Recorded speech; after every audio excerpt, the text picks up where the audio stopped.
They just work. AP Photo, Marcio Jose Sanchez. Apple has put out a string of iterative or uninspiring products over the last few years, from the iPhones that have looked the same since 2014 and watches that have taken years to perfect, to iPads that haven't evolved much since they were introduced 8 years ago.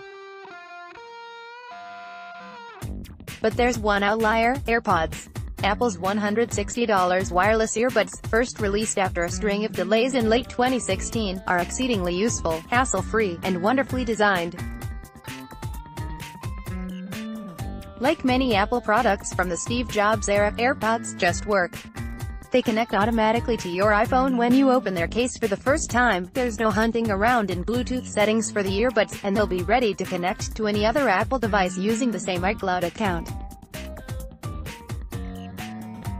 They're a perfect hands-free headset, and even users who complain that most Apple earbuds won't stay in place have lauded the AirPods.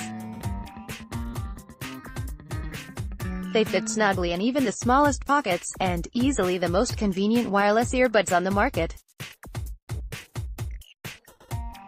Try finding any other wireless headphones with a small charging case that can last nearly as long. In the early years of iPhone sales, Apple still generated much of its revenue selling iPods. Even if you bought a new iPhone 3G in 2008, you might still have purchased an iPod Shuffle or Nano to bring to the gym, or an iPod Classic to hold your extensive music library that wouldn't fit on the phone, or perhaps an iPod Touch for your kids who weren't quite ready for their own phone. The iPod was the perfect product line, ranging in price from stocking stuffer to special present, which served Apple well until the iPhone became an unstoppable sales juggernaut. The iPhone now represents roughly 2/3 of Apple's revenue in any given quarter, with consumers effectively killing off the iPod, as their phones or apps can hold all the music they desire. But Apple never really had that second reasonably affordable product offering after the iPhone cannibalized iPod sales. The Apple Watch looked like it could serve that purpose when it launched in 2015. It was about half the price of an iPhone, and required the owner to also have an iPhone, making it the very definition of a complementary device. The Apple Watch probably hasn't become quite the hit Apple would have liked. And though there are signs the watch's popularity is on the rise, even if Apple refuses to release sales numbers, the company has moved away from marketing it as a general-purpose device, instead positioning it as essential for fitness enthusiasts or those with medical conditions that need to be tracked. Without the iPod, Apple has lost that item users might not consider a major purchase, at least compared to other Apple products. The watch hasn't quite proven that it's simple or useful enough for the everyday consumer. AirPods, on the other hand, are one of the most seamless products Apple has released in years. While many derided Apple's decision to remove the headphone jack from its new phones in 2016, it's hard to argue that Apple didn't make a shrewd business decision.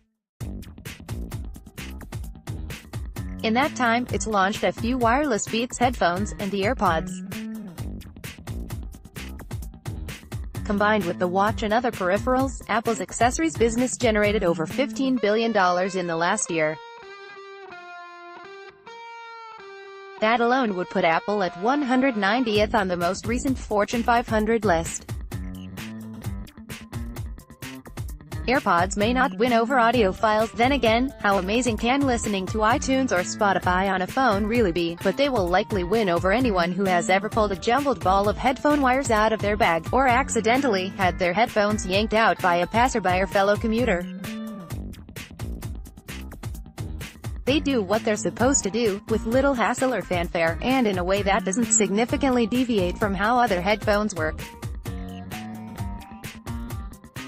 It could end up being similar to those who resisted the iPhone because they preferred typing on a physical keyboard and eventually conceded, once they saw how useful they were, and that everyone else had one. Apple likely won't break out sales for the AirPods anytime soon, given how tight-lipped it's been about the Apple Watch, and the headphones may never reach the heights that the iPod or other Apple devices have. You can make that claim anyway.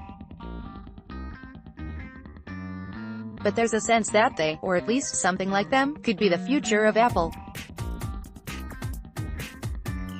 AirPods, as my colleague Dave Gershgorn said when they were released, are the pinnacle of the Apple design philosophy: strip away everything but the essentials, then pair off a little more.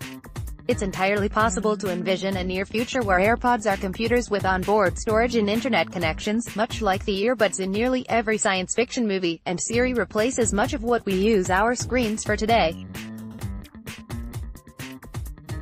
The Apple Watch is effectively a miniaturized iPhone worn on the wrist, whereas AirPods feel like something truly new.